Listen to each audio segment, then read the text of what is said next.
What is going on, everyone, and welcome to Kart 6T3. My name is Ben. Thank you very much for stopping by. Real quick before we get into the video, if you didn't mind hitting a like on this video sometime during this, or if you're new to the channel, you could subscribe to the channel. That'd be awesome. Like, I couldn't think of a better thing that you could give me. Anyway, yeah, I really do appreciate every single one of you coming by. I am rocking like a full-on sunburn, 4th of July weekend, long weekend because of the Monday off of work for me. So I spent a lot of time outside mowing, prepping for a graduation party, swimming in the pool, and I'm a lobster. So if you notice how nice and red I am, yeah, there's a reason for that. Okay, today's video topic. I went with effects on cross. Not what cross does to your kart on track, but what things will affect cross in your chassis. Okay, first things first, cross in your chassis is a setup. Setup is key to your kart handling. Not only do those four black things underneath you, tires that I do so many videos on, do they matter, but your chassis setup matters. And one of those things, when you're scaling a kart, you're going to be concentrating on cross, you're going to be concentrating on left, and you're going to be concentrating on nose weight. And the opposites would be, you know, those different percentages, but those are the ones that typically we go by. So when you make any sort of adjustment on the chassis, and I've labeled out 4 of these, they're going to change the cross in your chassis, and you should be aware of that. Okay, number 1, we are talking about Spindle Heights. When I'm talking about Spindle Heights, that is your washers on your spindles. Say this is your right spindle, because I'm looking at the camera. It's probably backwards for you. Anyway, this is the way I'm doing it. I'm driving the kart, all right? So if I want a lot of cross in my kart, I'm going to drop my right front spindle, and I'm going to pick up my left front spindle. That is going to put maximum pressure from right front to left rear. That is cross. So where your front spindles are, we're going to move these. These are adjustments you can make at track.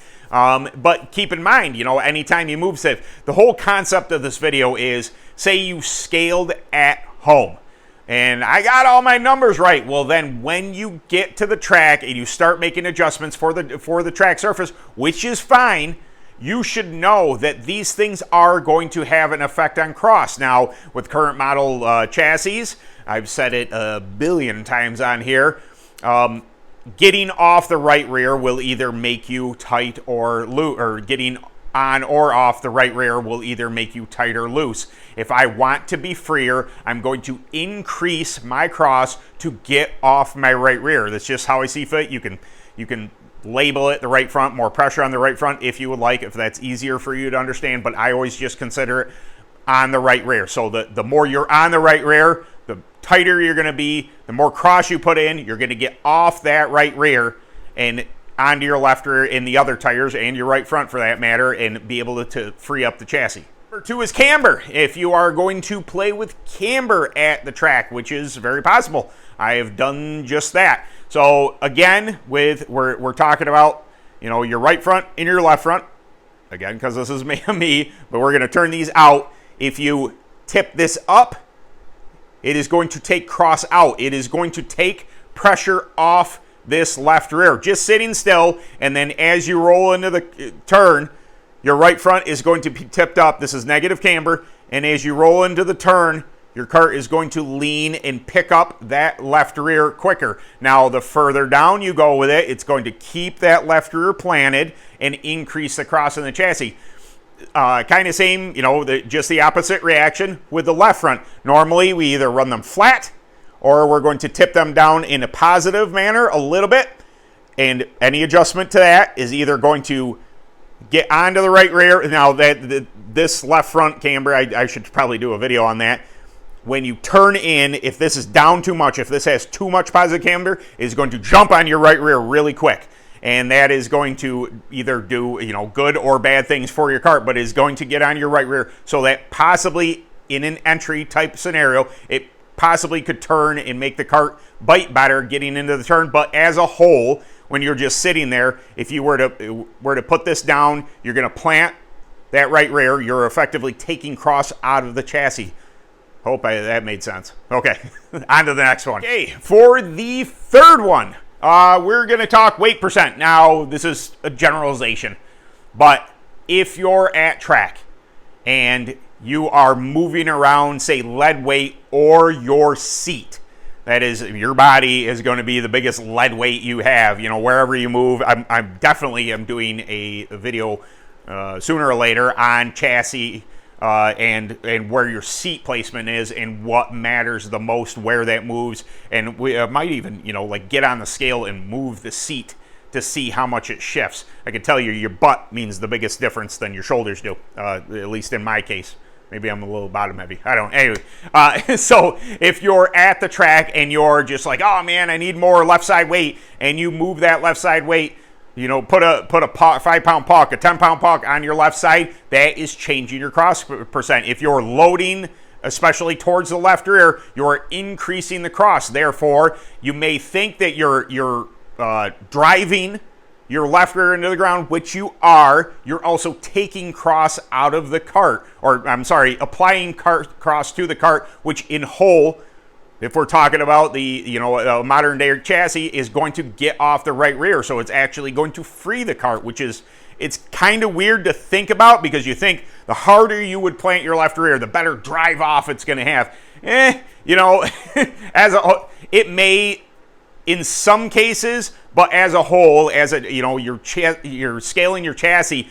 When you put left rear or left side weight in it, you have a tendency to increase your cross percent, to whereas more right side weight is going to decrease it. So keep that in mind. If you're moving weights around, yes, it may help, you know, for the time being, and maybe that's exactly what you want, but it is going to change your cross percent wherever you either A, move your seat, front, back, left, right, wherever that may be, or you're moving around pucks of lead weight, putting it in the nose, which I pretty much, every cart I have, it's probably because I have an open, it has either a 5 or 10 pound in the nose to get myself enough nose weight so the thing wants to turn. There's, you know, another concept to go there. So, all right, guys, on to the very last one that I could think of. And your last one that I can think of, because there are other things that can affect cross, air pressure, you know, pretty minor, body work, blah, blah, blah. There are things that you could do that I am missing here, but these are the major ones that I thought I'd hit, and that would be tire staggers. I have gone over this before in different videos, but I thought because this is a dedicated video on, you know, what changes cross on your chassis, especially if you're making adjustments at track, increasing front stagger increases cross.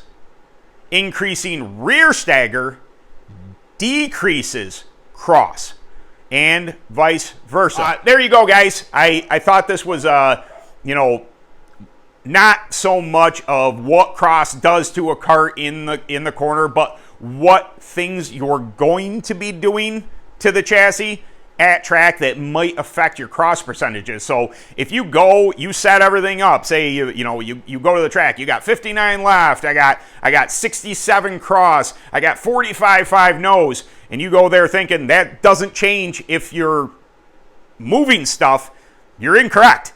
Every little change affects cross on your chassis. Every bit you move the seat, every bit you change your staggers, all these things I just discussed, they have an effect on on cross when you get to the track. So if you did these things as a whole, all right, you made these adjustments at track, one of or more of these things at track, and it handled wonderfully, you picked up the win, get back home and scale those numbers. Don't touch a thing. I mean, clean it and stuff, you know, you do your normal rigmarole, but remember what staggers you're running. Remember, you know, how much fuel was in your tank. Get it back on the scale.